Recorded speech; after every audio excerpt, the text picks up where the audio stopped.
মই সত্যজিৎ বৰুৱাই আপোনালোকক মোৰ নতুন এটা ভিডিঅ'লৈ স্বাগতম জনাইছোঁ। আজি 9 তাৰিখ বুধবাৰ।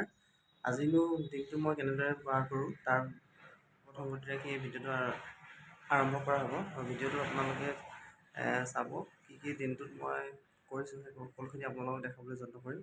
আপোনালোকে ভিডিঅ'টো চাবলৈ যত্ন কৰিব।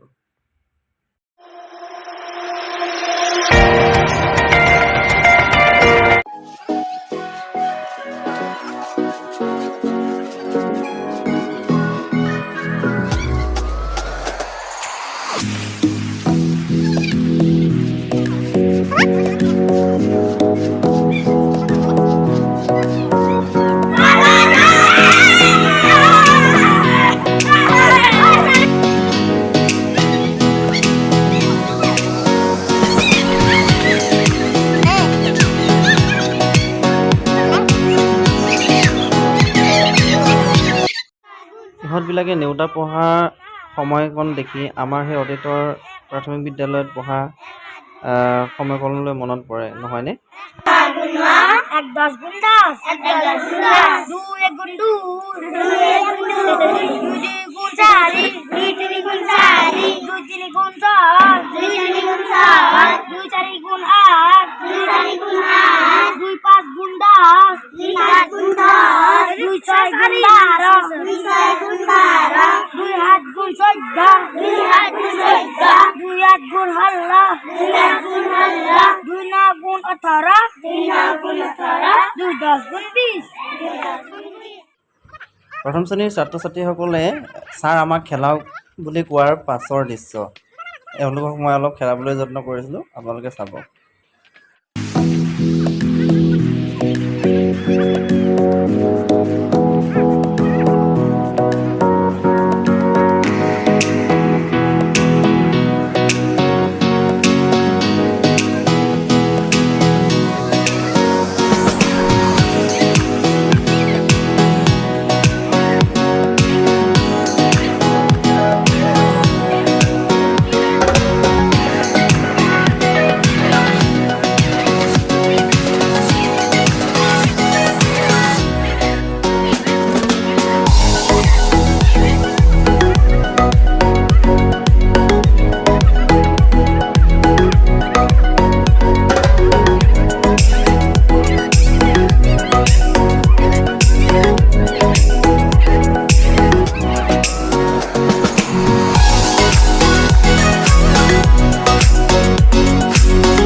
সাধুটোৰ নাম হৈছে কি?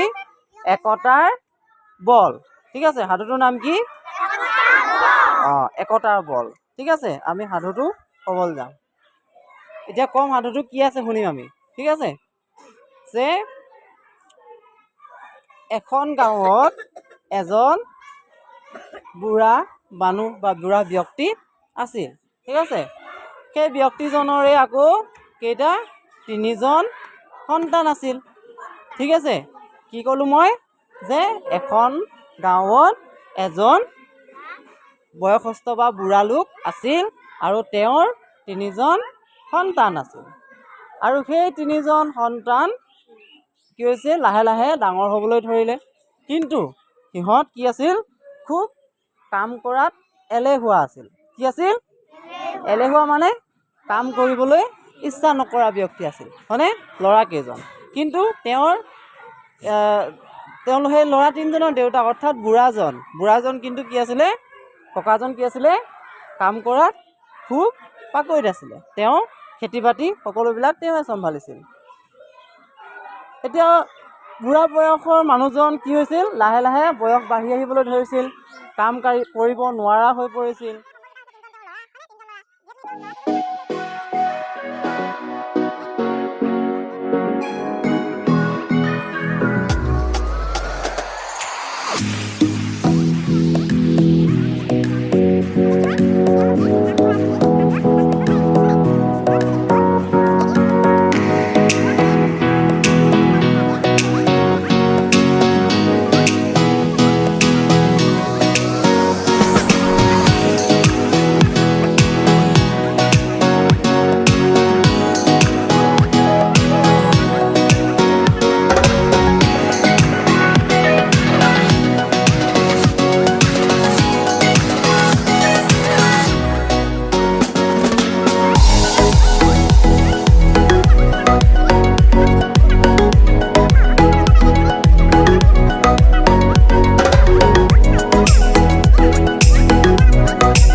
গতিকে সেইদিনাখনৰ পৰা তেওঁলোকে সদায় নিজৰ কৰ্মত লগে ভাগে কৰিবলৈ ধৰিলে আৰু কি কৰিলে, তেওঁলোকৰ আকৌ সেই দিনবিলাক, যিবিলাক তেওঁলোকৰ দুখৰ দিন আছিলে, সেই দিনবিলাক নাইকিয়া হ'বলৈ ধৰিলে। এইটো সাধুৰ পৰা আমি এটা কথা বুজি পালোঁ যে কি, অকলে নোৱাৰা কাম আমি কি কৰিব লাগে, লগে ভাগে কৰিব লাগে।